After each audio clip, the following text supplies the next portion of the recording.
So now it is my pleasure to introduce Hasia R. Hasia is a professor emeritus of American Jewish history and former chair of the Irish Studies program at New York University. She's the author of numerous books on Jewish and Irish histories in the U.S., including the National Jewish Book Award-winning We Remember with Reverence and Love, which also earned the Saul Veneer Prize for Most Outstanding Book in American Jewish History, and the James Beard finalist Hungering for America. She has also held Guggenheim and Fulbright fellowships and served as director of the Gorin Center for American Jewish History. So Opening Doors is available to be signed up here, and then you can take it downstairs to buy. So now it is my pleasure to bring up Dr. Hasia R.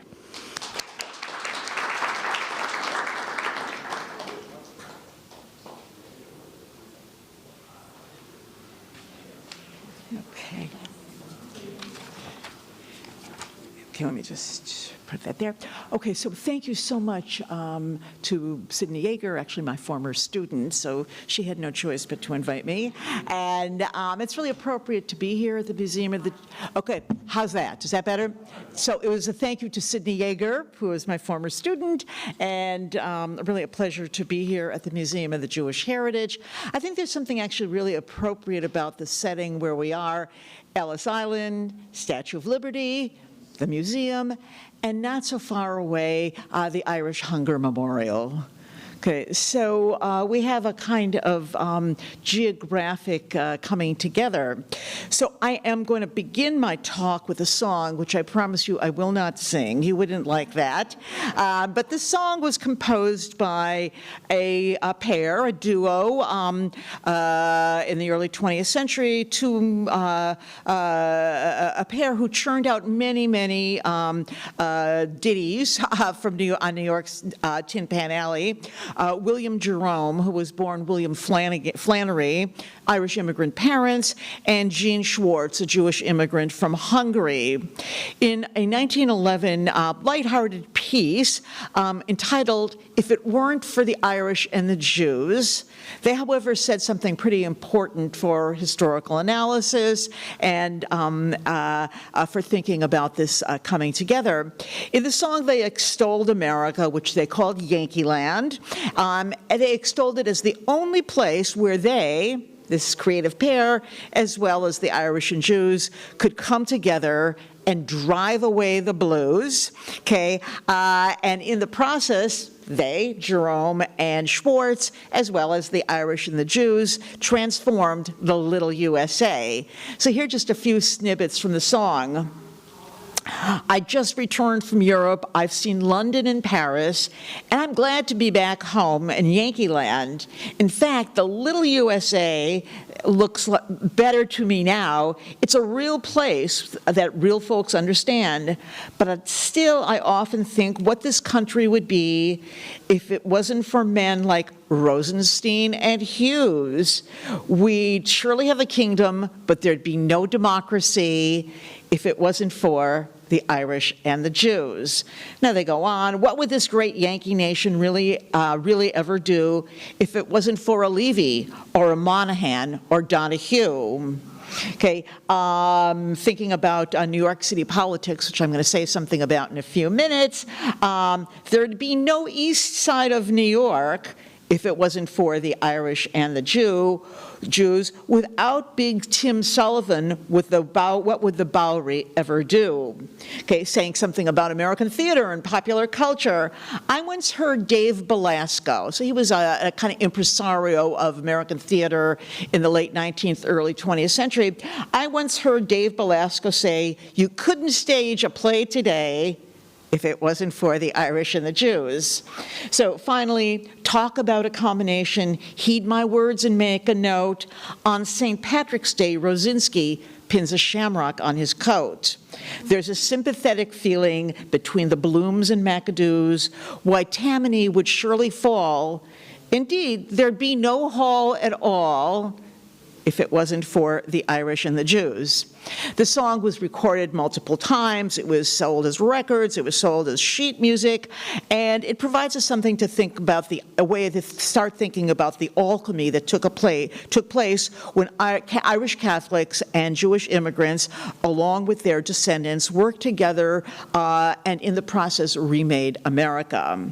Now, the history of the United States was surely shaped by the arrival of these millions of Catholic men and women from Ireland and millions of Jews from Europe, both of whom arrived as permanent immigrants to this country.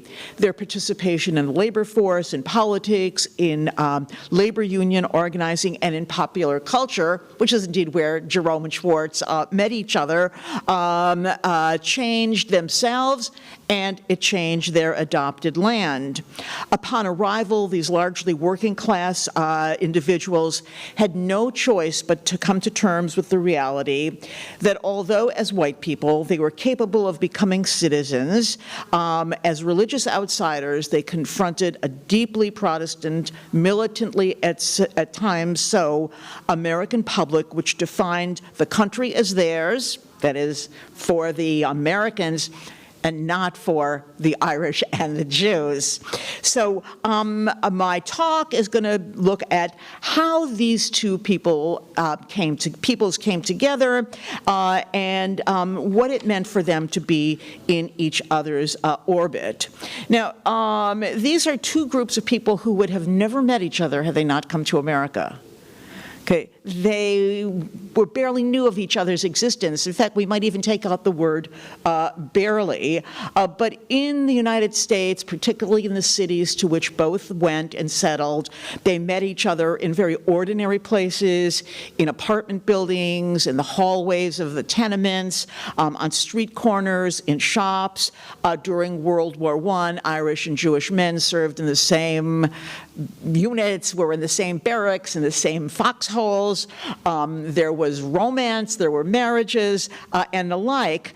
But this very American drama also involved much more formal places, classrooms, labor union meeting halls, the smoke-filled rooms of the political machines, like Tammany Hall, where they came together by dint of circumstance. They didn't come together because they naturally loved each other or because either believed in cultural pluralism or what we might call today multiculturalism, but rather they understood they had a common enemy and that by working together they would accomplish more than by working apart.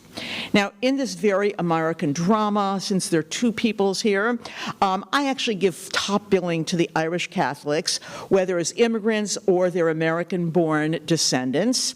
Jewish newcomers who came later came in much smaller numbers, and they were the students of the Irish. They were the recipients of Irish aid.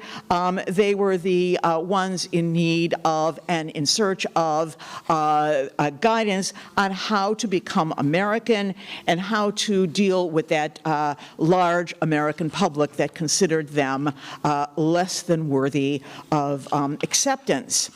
Now, I should say that what I'm going to say goes against what most, in a way, common knowledge about the connection between Irish and Jews. Nearly most of the historical writing, as well as just common knowledge, common understanding, which I always say when something's called common knowledge, we have to stop and assume it's not true. But popular understanding has, for example, made much of the street-level violence perpetrated by usually thuggish Irish boys against Jewish boys. That is, lots of little street-level violence.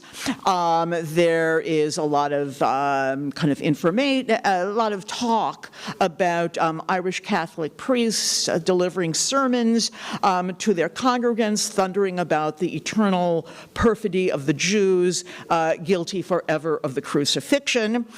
obviously, and we have to think about this in the context of the museum of where we are, the memorial to the Holocaust, the rantings and ravings of Father Charles Coughlin, the flamboyant radio priest, who in the 1930s had a radio listenership of probably 30 to 40 million people a week, bombarded the American public to words and images of just so clearly anti-Semitic, probably without parallel in American history.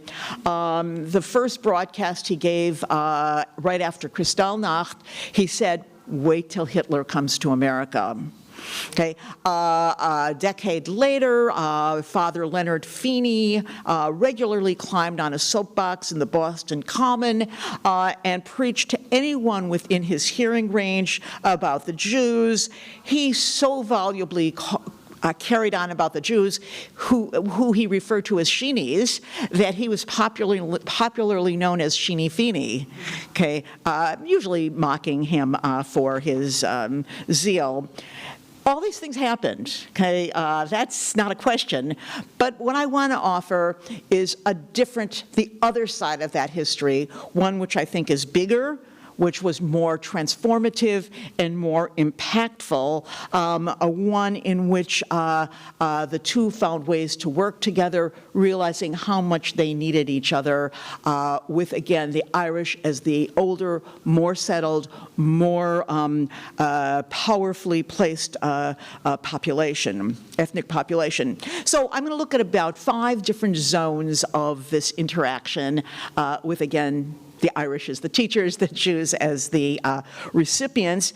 And the first one is going to be I'm calling the defenders of the Jews.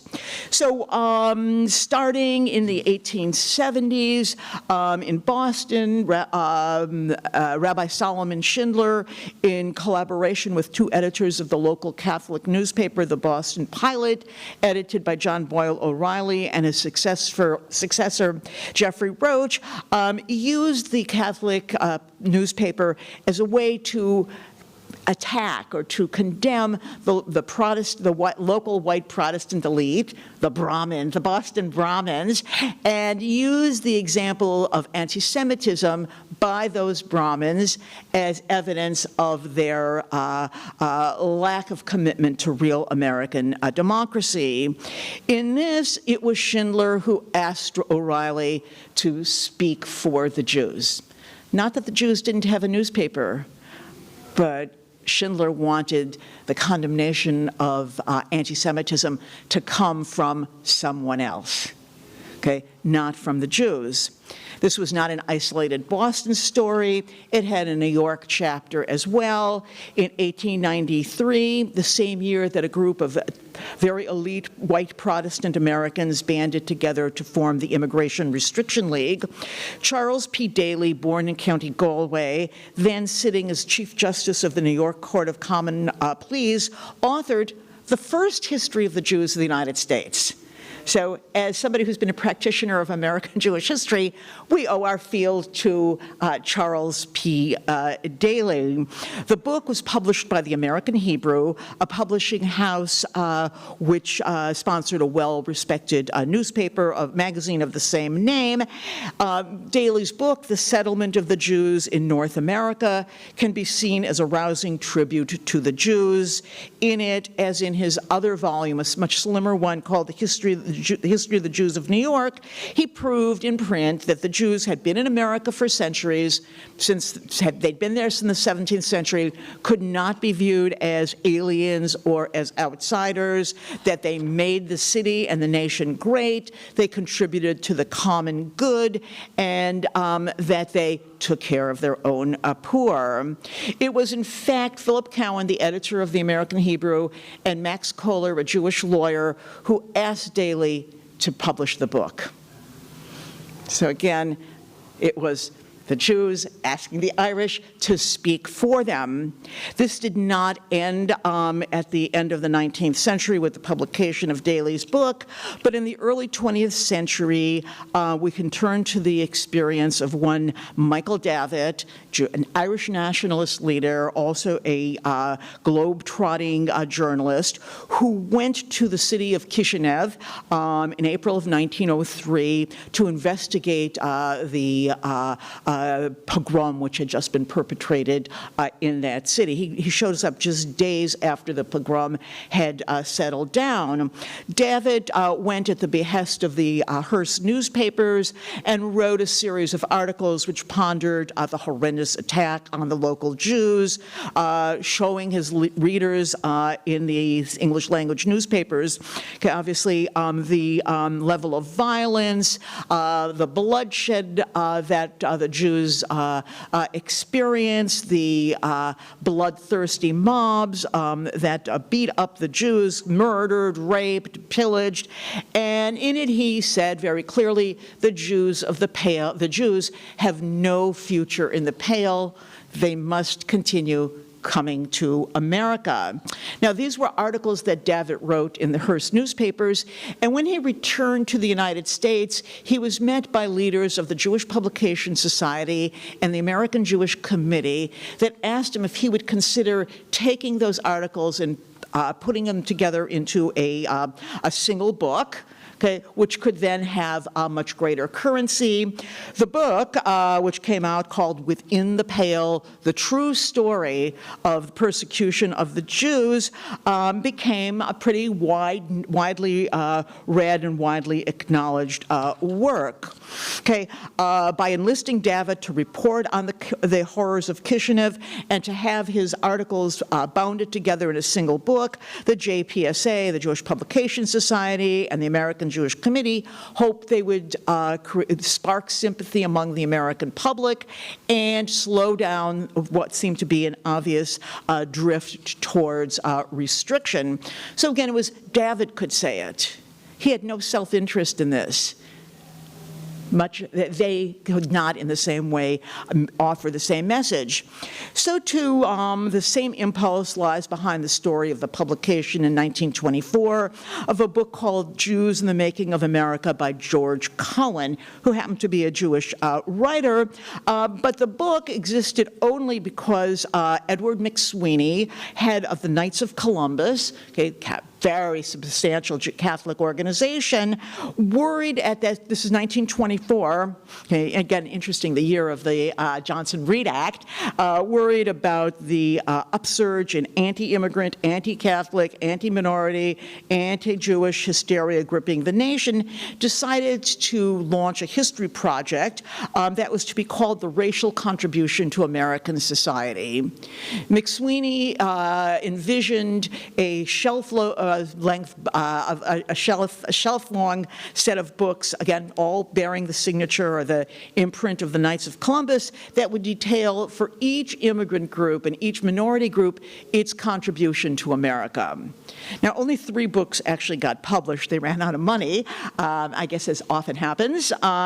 One of them happened to be about Germans. The other was by none other than W.E.B. Du Bois, who wrote on African Americans. But the third one was George Cohen's tribute to the Jews of America, again saying how much they had given the nation and how they had shaped America as a civilization. It's noted, so these were 3 examples, and certainly I'm not going to give you more, but 3 examples of Irish writing for and in defense of the Jews. I want to just offer one more quick defense, but this one is less about writing and more about action. And again, I include it partly because we are in this living memorial to the Holocaust. So as you know, in 1936, the Olympics were to be held in Berlin, and a group of Jewish athletes were very concerned about going there or being able to participate equally, and were kind of repelled at the idea that these would be Olympics that were to be presided over by none other than Adolf Hitler. They felt they had no way of making an impact upon the American Olympic Commission, but they turned instead to Judge Jeremiah Mahoney, okay, who was president of the Amateur Athletic Union, and Irish American, son of Irish immigrants, and a judge in New York.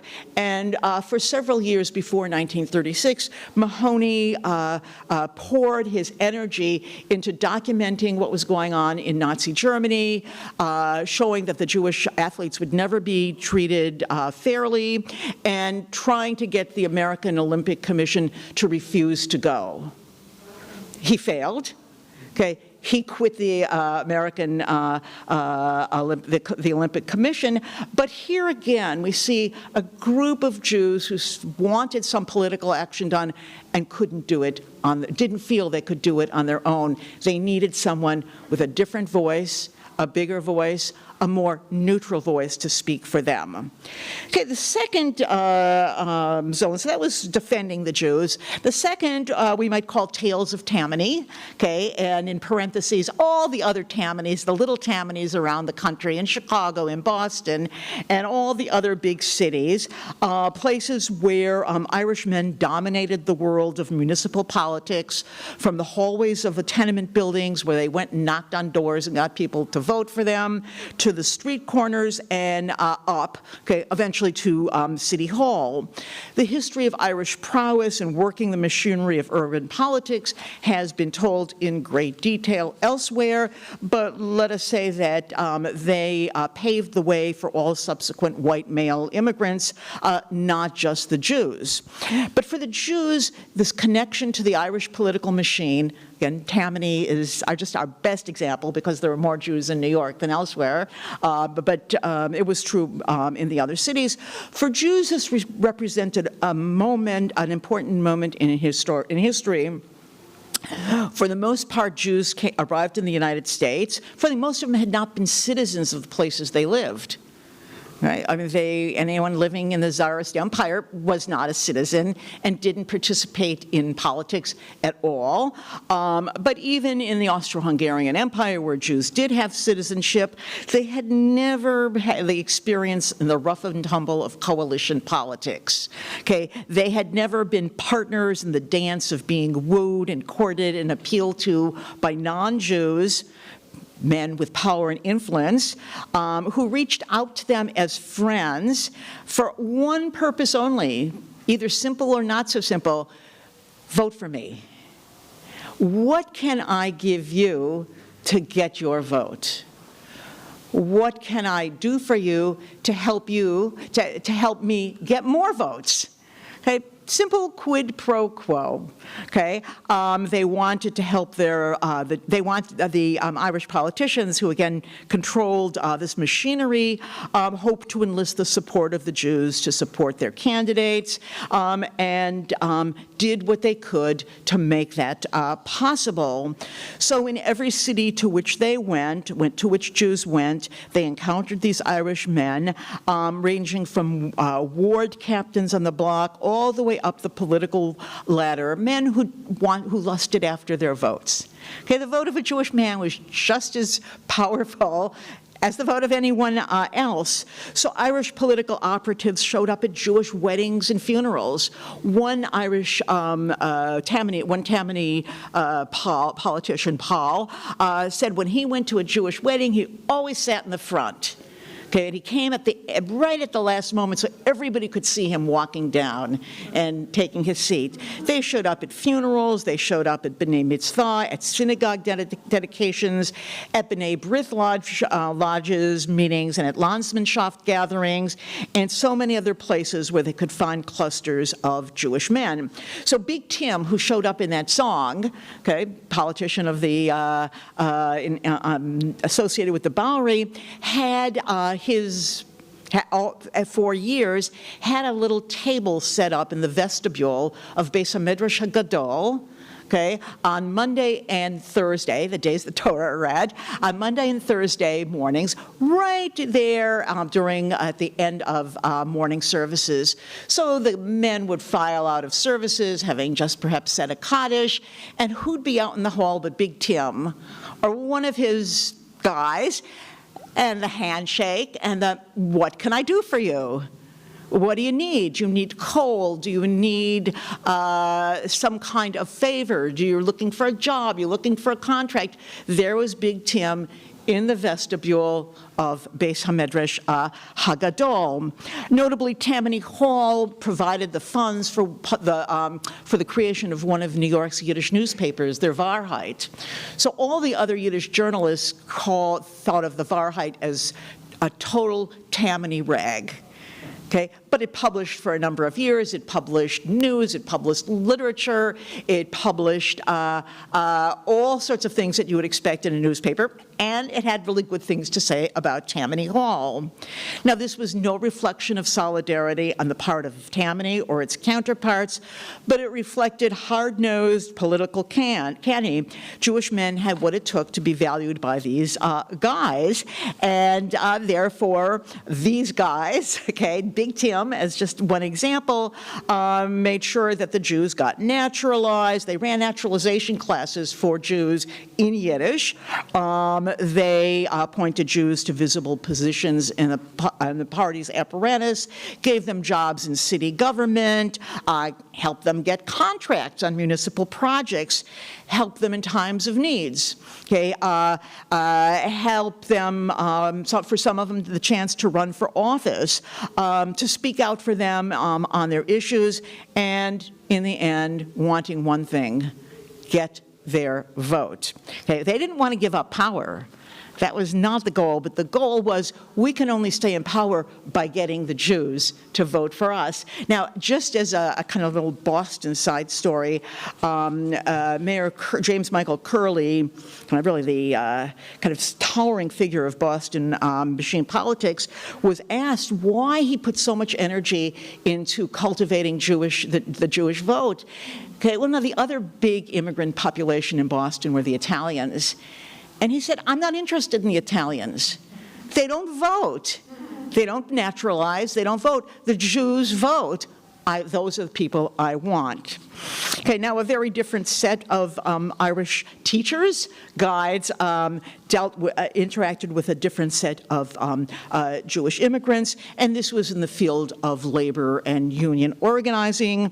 Jewish immigrants who came to America, particularly after the 1870s, streamed into the sweatshops and then the garment factories of the large cities, where they faced all sorts of conditions which impeded their quest for economic security, which is why they came in the first place. Their labor organizations founded in the early 20th century, 1900, the International Ladies Garment Workers Union, 1900, the Amalgamated Clothing Workers Union, and, no, I'll go back to it, 1900, the International Ladies Garment Workers Union, and 1914, the Amalgamated Clothing Workers Union, did provide Jews with powerful tools to experience mobility and to make sure that they could secure a better future for their children under the conditions of American capitalism. Names like David Dubinsky, Rose Schneiderman, Bessie Abramowitz, her husband Sidney Hillman, Fania Cohen, Pauline Newman, and many others are American Jewish heroes, and every single one of them was mentored by an Irish labor veteran who showed them what to do and how to do it.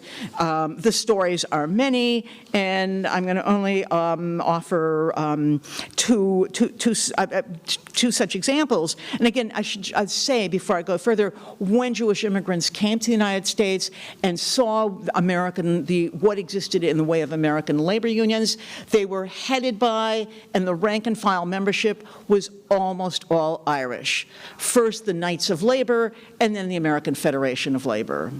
Okay, these were solidly Irish organizations, particularly the Knights, made up of not just Irish men, but Irish women. There was a union in the men's clothing field called the United Garment Workers, and one young Jewish immigrant who'd come from Lithuania by the name of Sidney Hillman, working in a clothing factory in Chicago, thought the union was not effective for dealing with the particular conditions of the workers in that field, and he wanted to form a rival union, actually something you're never supposed to do. But he wanted to form a new union, but he had no idea how to do this. How do you start a union? Okay, particularly when your membership is going to be made up of people of multiple languages, from many different backgrounds. Where to turn for help? Okay, the help was from John Fitzpatrick, the head of the Chicago Federation of Labor, who gave him some pointers. But then he suggested that Hillman meet up with a woman named Agnes Nestor, a daughter of Irish immigrants, who had founded the Glove Makers Union. Nestor, in her autobiography, said of Hillman, and I should say, if you're not kind of into the ins and outs of American labor history, Hillman becomes president of the Amalgamated. He eventually becomes so deeply entrenched in the New Deal that word has it that whenever Roosevelt had some labor question, he would say, clear it with Sidney. Okay, so this is somebody who made the move from sewing machine operator to clear it with Sidney. Well, in her memoir, Agnes Nestor says, can you believe I taught Sidney Hillman how to form a union and engage in collective bargaining? On the women's side, and this is very much a women's story as well, a group of Jewish women labor activists, Rose Schneiderman as only one, but Pauline Newman, Bessie Abramowitz, Lillian Herstein, and many, many others were the students and the proud products of the work of one named Leonora O'Reilly.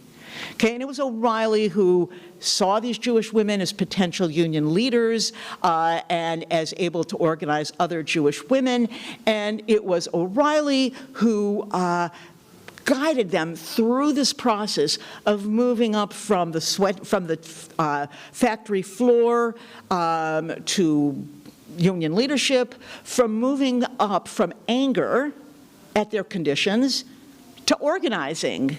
Okay, interestingly, Louis Brandeis, who goes up to the Supreme Court in the 1910s, the first Jewish justice, and was known as the justice in favor of the rights of labor, says in his autobiography that he never thought about labor until he heard a speech by Mary Kenny O'Sullivan.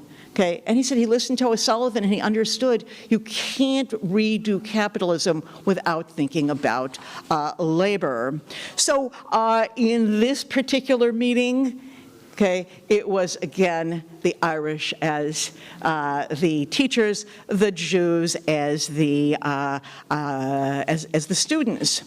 But the next zone I want to turn to actually is teachers and students, okay, because when Jewish immigrants came to the United States, disembarked at Castle Garden, okay, and then at Ellis Island. It's so amazing to be able to give this talk with all of this in the background, and other points of disembarkation. Their children who had been born abroad, many of them, not necessarily all, went directly into American public school classrooms, where more likely or not they met school teachers, women who themselves or their parents had been born in Ireland. The hundreds of thousands, indeed millions of Jewish children born in the United States, in fact millions, of Jewish immigrant parents also partook of this profoundly American, these profoundly American lessons from Irish women who made up the bulk of the urban school teachers by 1900 in New York, Boston, Chicago, and Worcester, Providence, and elsewhere. These schools, the schools where these teachers gave their lessons, probably provided the most crucial settings in which Irish Americans taught Jews how to fit into their new country. Jews have made much about the swift movement of American Jewish success through education and the way in which Jewish girls and boys came out of the immigrant neighborhoods and made it into the American middle class. But none of this would have been possible without the legions of American, non-Jewish, Irish teachers who guided them in language and the details of American culture, let alone in the basics of the English language, reading, writing, arithmetic, and beyond. And in the big cities, the teachers were Irish. These women served on the front lines of exposing these newly arrived Jewish immigrant children literally what it meant to be American. They showed them by virtue of their dress, like how does an American dress? By their speech. How does an American talk? By their hairdos, by their very bearing the ideal of American middle-class life. Now, it mattered very little that these women had all been born to working-class parents. Most of their mothers had probably been domestic servants, and their fathers had made spotty livings doing manual labor. But to the Jewish children who came fresh from Lithuania, Ukraine, Belarus, Galicia, and elsewhere, and from what the record tells us, their awestruck parents, okay, these women were the standard bearers of America. They led the Jewish children in the Pledge of Allegiance. They taught them how to say that. Probably couldn't explain what it meant because who knew? They led them in the singing of patriotic hymns, in learning to recite Longfellow's poems, okay, the Midnight Ride of Paul Revere. They informed these new American children about Thanksgiving, okay? Why would they know about that? Washington's birthday, Lincoln's birthday, as well as drilling them in spelling, the timetables, points of grammar, and history, usually kind of quite patriotic. These Irish American women functioned as the key players in the project of immigrant integration, with the Jewish children entering many classrooms with no English at their command, yet expected by their parents to master the skills of American life. Now, there's a lot of information about this, but we know one woman in particular who was one of these teachers, and her name was Myra Kelly, and we know she herself had been born in Dublin. She came from a somewhat well-off family. Her father was a physician on the Lower East Side, had an exclusively Jewish clientele or patient base. Kelly became a school teacher, and she taught at PS 147 in the heart of the Jewish immigrant enclave. She taught for a few years and for whatever reason stopped teaching, but she became a writer. Maybe she really wanted to be a writer, and she wrote several collections of stories in magazines as well as books about the Jewish children whom she taught.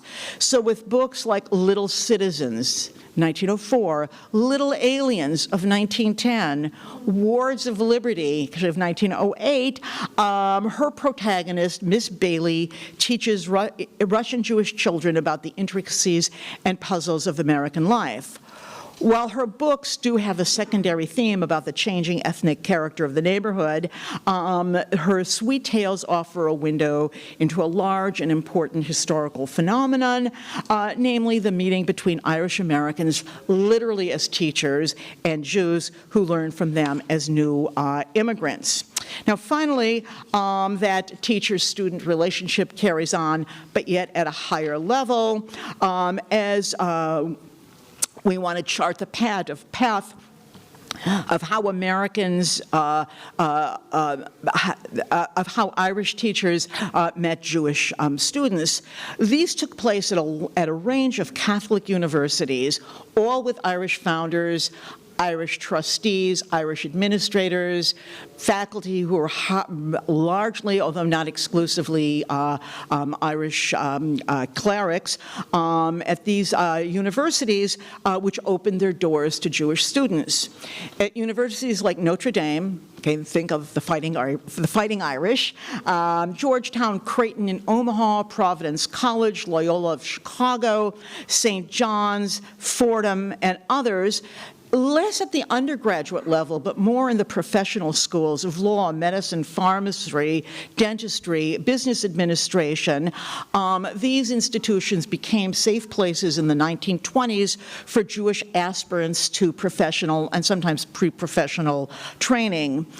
At a time when private, non-Catholic, okay, back to the Yankees, back to those Protestants, at a time when the private non-Catholic institutions erected barriers to Jewish applicants, putting in place quotas which limited the chances of Jews to get in. Catholic universities, again, all of the ones I rattled off, and there are others, all founded by Irish clergy, opened their doors to Jews. Now, while some Jewish undergraduates attended these schools at all, also, the story really is about professional training, and Catholic universities became places where Jewish students could move from, again, being the children of garment workers, the children of petty merchants, okay, shopkeepers, to entering into the professions. Now, again, there's so many statistics on this that actually, just in that context, let me say that in 1922, the year that Harvard instituted its quota, Loyola University in Chicago placed ads in the Yiddish newspapers and in the local Jewish newspaper encouraging Jewish students to apply. Now, I'm not sure if it was like, okay, Harvard did it, so we'll respond, but it's really interesting this happens at the same moment. By 1930, over 30% of all of New York's Jewish lawyers had attended either Fordham or St. John's. Because obviously providing a real stepping stone into the middle class. By the 1930s, same year, Fordham's pharmacy school was a majority Jewish and had a Jewish dean. Okay, and so too St. John's was probably about half Jewish and half not Jewish. Providence College, actually, in its roster or in its list of students, has 3 categories of students they admitted: Catholics, Jews, Italians. Okay, so again, the Italians are not considered Catholic in that context, but the Jewish percentage of students at Providence College, mostly again in pre-dentistry, pre-pharmacy, was up to about 18% through the 1930s. Now, for some of these schools, for their shareholders, the admission of Jewish students may have grown out of an ideological commitment to interfaith cooperation and cross-religious dialogue, which in fact did begin to blossom in the period after World War I. But for the most part, the admission of Jewish students to these universities served very utilitarian purposes. One purpose may have been the willingness to take on students who could pay tuition. Pure and simple. The students might do well, and once they graduated and they could become loyal donors, and therefore continue their commitment to the school. So if we move a bit further east in that direction, probably if you're all New Yorkers, you know the Louis Lefkowitz building. Well, Lefkowitz was a young man, immigrant parents. They had a very small grocery store, wanted to go to law school, attended Fordham, lived at home, attended Fordham, and he remained a lifelong supporter of the school, using his name and his networks on its behalf. So the a decision of Fordham to open its doors to Jewish students, paid off very well, and they got Louis Lefkowitz and his state office building out of that. Now, beyond the realm of the obvious, the fact that this began to take place in the 1920s also mattered, because in that decade, anti-Jewish and anti-Catholic sentiment in America spiked. The Ku Klux Klan grew in membership, achieved respectability and political visibility, and it targeted both Jews and Catholics. Okay, and if we look actually at the history of that second Klan, we'll see that Catholics were in some ways much more the target than Jews. But Jews were certainly there in the bullseye of the Klan. The quota system, which cropped up at colleges and universities around the United States, directed at Jewish students, also arose in the 1920s and reflected that same spirit of the era, that same spirit of prejudice which underlay the growth of the Klan, and which reflected this idea that Jews and Irish Catholics, okay, don't really belong. This is not their nation. So Catholic professional schools declared by virtue of their admissions policies that they didn't share in that prejudice which was so prevalent. By doing so, they made a moral statement, whether, again, if it was utilitarian or not, but they still made a moral statement announcing that as Catholics and as Irish people, they did not share in the hatred of the Jews, which was seizing the nation. They, in fact, made a statement that those who saw them, Irish Catholics, as illiberal, as bigoted, as drunken, as stupid, the prevailing kind of stereotype, that they were the ones who were making America a democracy, and that the other Americans, the ones who imposed the quotas, were the ones not fit for American citizenship. Okay, so I'm going to then bring this back full circle to that song, which I didn't sing, and it's saying all the ways and places of allyship. We saw how Jews derived benefit from Irish guidance, and the Irish benefited themselves by being able to sometimes hold power, and in other cases to make a statement about who they were that went against the American stereotype.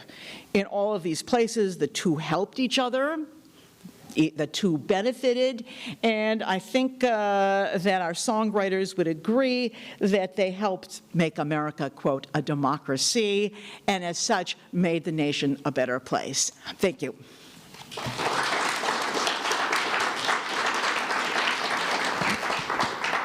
Okay, so I'm going to try to pass this mic around the best I can. It does have a wire, so we might have to kind of go over people. Hi, thank you so much. My name's Ari. I'm the associate editor of the New York Sun.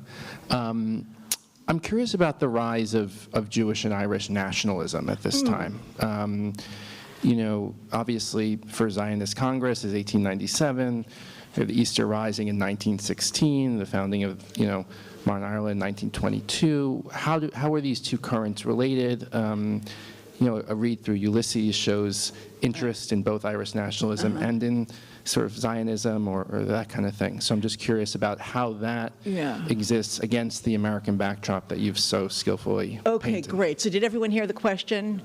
Okay, well, it's obviously a great question. I could have had that in here also. Yeah, so I mean, it's really interesting because, yes, I mean, these movements are age mates, although Irish nationalism, has much longer roots than just the end of the 19th century. But in that, and again, we have the teachers and the students, American Zionists were constantly talking about how effective the Irish were in America in getting the masses out, and lamented that they couldn't do it.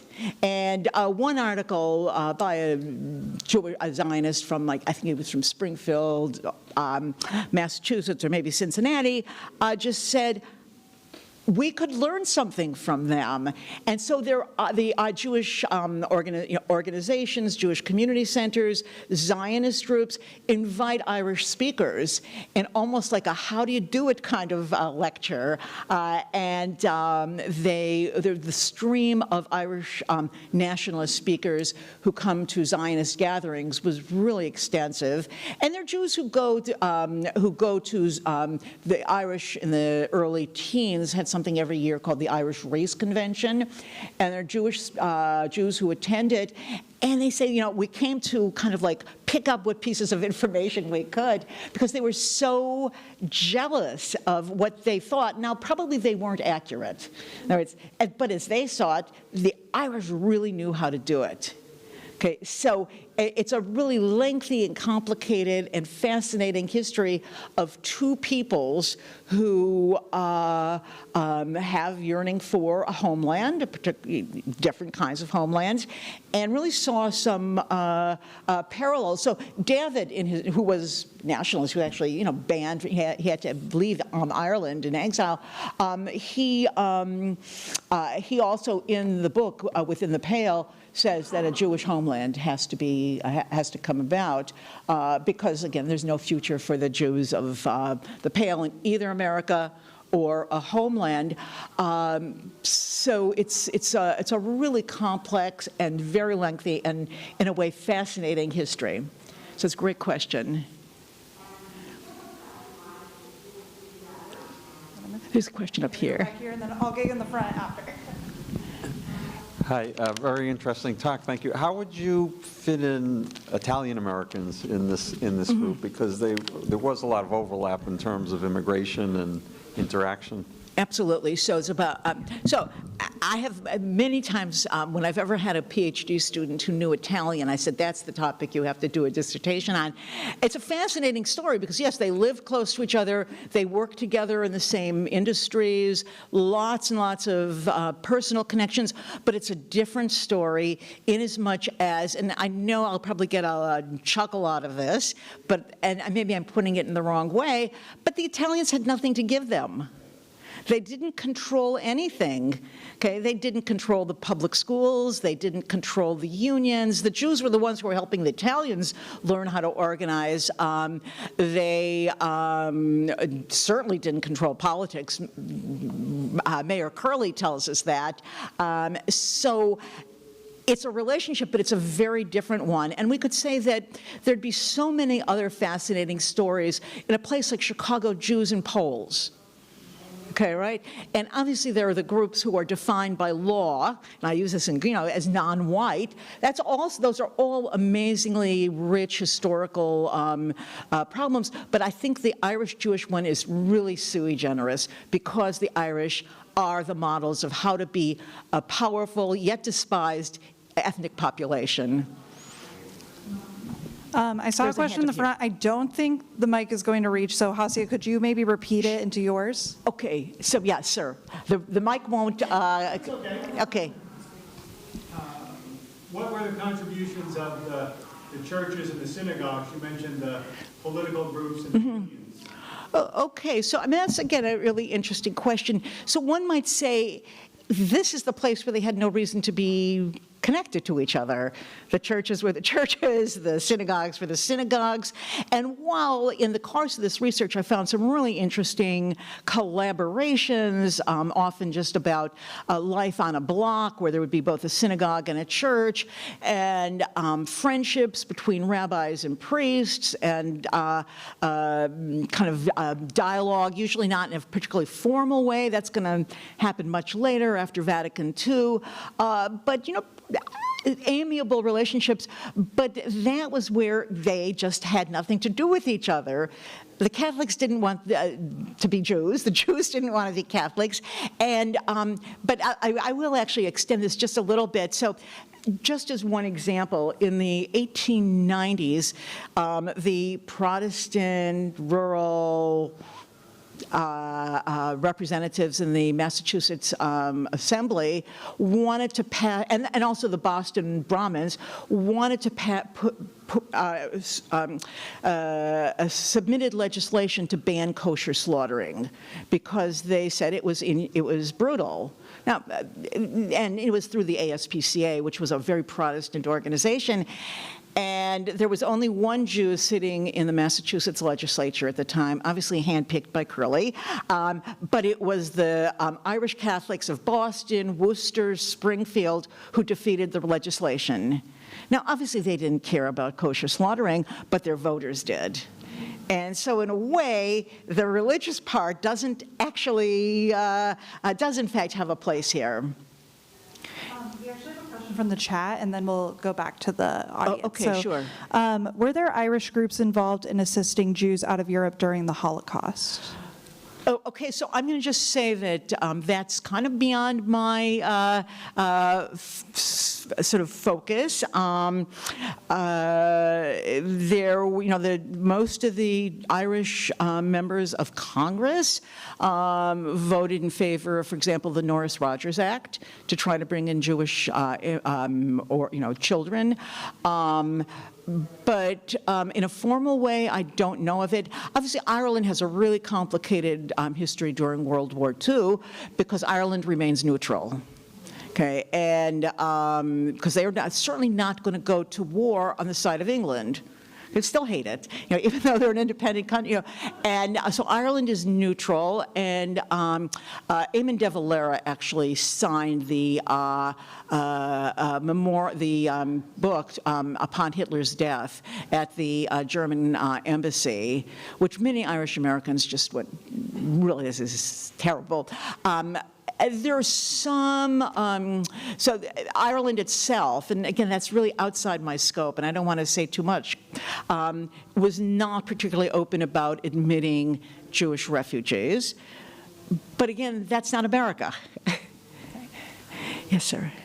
Could you touch on the collaboration or the benefit that Jews receive in the area of religious freedom and the phenomenon of Catholics pushing for changes in laws, pushing legal cases? Absolutely, absolutely. So again, in the period I'm looking at, it may change a little in the later part of the 20th century, but in really from even the 1840s, Catholics, the Catholic Church, spearheaded the movement to, if it's a word or not, I can't say, de-Protestantize the public schools. And Bishop Hughes in New York said, either get rid of reading from the King James Bible, because our children cannot read that.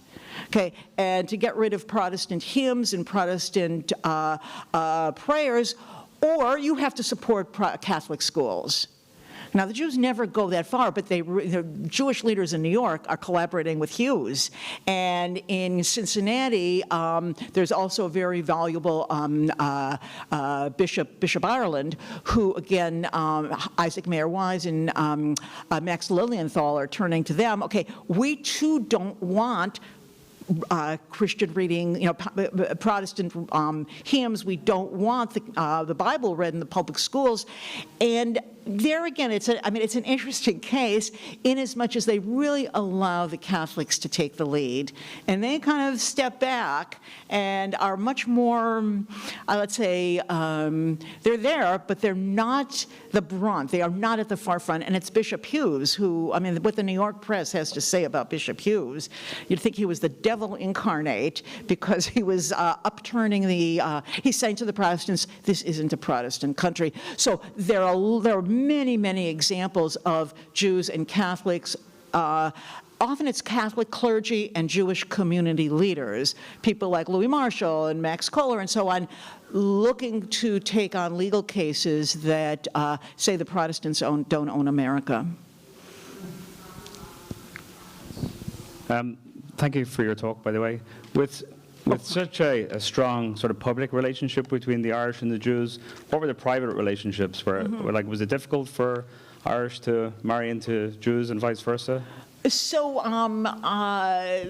so the personal relationships, obviously, that's much harder to document. All these public ones are, but mostly they got along quite well. And I'm going to quote from one article, and then I will talk about marriages in a second. So there was an article in one of the Yiddish papers in Chicago, and specifically about this. And the man, Jewish man, obviously writing in Yiddish, says, Pat and I meet on the landing on the, they live across the hall. We meet on the landing every morning. We walk down the stairs together. We have perfectly pleasant conversations. They don't go very far, but, we talk to each other. And then he says, every once in a while, Pat says something, and then he apologizes. He says, but I don't fault him for that because we talk about them also. Okay, that's the other side of this coin. He says, we talk about how much they drink, we talk about how hideous their food is, we talk about their accents, okay, how much they yell at each other. But then the article goes on and he said, but it's not true of our wives and children. And he said, the women are in and out of each other's apartments. Okay, and the children play together on the street with no recognition of difference. Okay, so fortunately that man wrote the article and I found it. And so obviously that kind of stuff does not get recorded as much. There were Irish-Jewish marriages. Okay, now both communities have relatively low levels of outmarriage. Okay, the rate of Jewish marriage outside the community was very, very small until really the 1950s. But there's some really notable cases of Irish-Jewish marriages, and like the well-known American Jewish musician Irving Berlin, God bless America, and so on. His wife was Irish Catholic. And in his memoir, he actually says she was the one who encouraged him to get out and work for the United Jewish Appeal during the 1930s and 1940s. Also, there was it was a kind of subject of captivating popular culture. So there was a play, and then it became a movie called Abe's Irish Rose. Okay, and then a movie with, again, many iterations of it called The Kellys and the Cones. Okay, and then they have sequels, and all the movies are the same. The plays, the movies are the same, which is Jewish boy, Irish girl, fall in love. They often live in the same apartment building. Parents are aghast, both sets. Neither one is more hostile than the other. The mothers are a little bit more kind of, they understand, they believe in romance, but the fathers dig their heels in, but the couple gets married anyhow, and then it is the Kellys and the Cones. So it was enough of a phenomenon that there could be this popular culture genre that clearly appealed to audiences. Okay, and this is going to be our last question. Okay. I was very interested in what you said about the Irish medical schools welcoming Jewish students at a time when quotas were beginning to be put in place. To what extent was this a response to the Flexner Report, which I think about 10 or 15 years earlier had tried to push to professionalize the professional schools by making sure there were fewer of them and that they were on a more respected and professional track. So I guess what I'm asking is, were the Irish schools taking in motivated immigrant students because they knew that this would, for lack of a better word, make them stronger in a crowded field? Okay, so I'm embarrassed to say that, I did this research and I didn't think about the Flexner Report, and so I don't know why I didn't, but these are schools that have very small endowments. They depend on tuition money. They are eager to make an impress on the local whatever community they are in, and they see an opportunity that there are Jews, Jewish, and mostly men, who want to go to medical school, and the doors are closing on them. So, for example, in 1931, the dean of the Yale Medical School sent a directive to the head of the admissions committee, and he said, I suggest you take no more than 5 Jews, 2 Italian Catholics, no Negroes. Okay, so, this was rampant, and so I think for the Catholic schools, now, again, it could be, I really wish I had thought about the Flexner Report, that it was, here's a population in which large numbers, substantial numbers of young men want to get medical training, and the doors are being shut in their face, and here we are, Okay, we can do this, and it's of real significance to the schools that they took these students in, but it's even of greater significance to the students, okay, who got their chance. I saw one reference, and I really was unable, though, to follow up on it, that Catholic hospitals did not impose restrictions on Jewish residents. Okay, and it would be a really fruitful topic to follow, in some kind of empirical way, that when, again, many when many general hospitals did limit the number of Jewish doctors who could have privileges there, or who would be residents, the Catholic hospitals seem to have been much more willing to take them on. And it may, again, be for the same reasons. But I think the Flexner report would have been great. So that is all the time we have for questions. Thank you all so much for joining us. Hasia will be signing books over here, and then you can take them downstairs to buy them. So thank you so much for joining us. Thank you again, Hasia, for this pleasure. amazing presentation.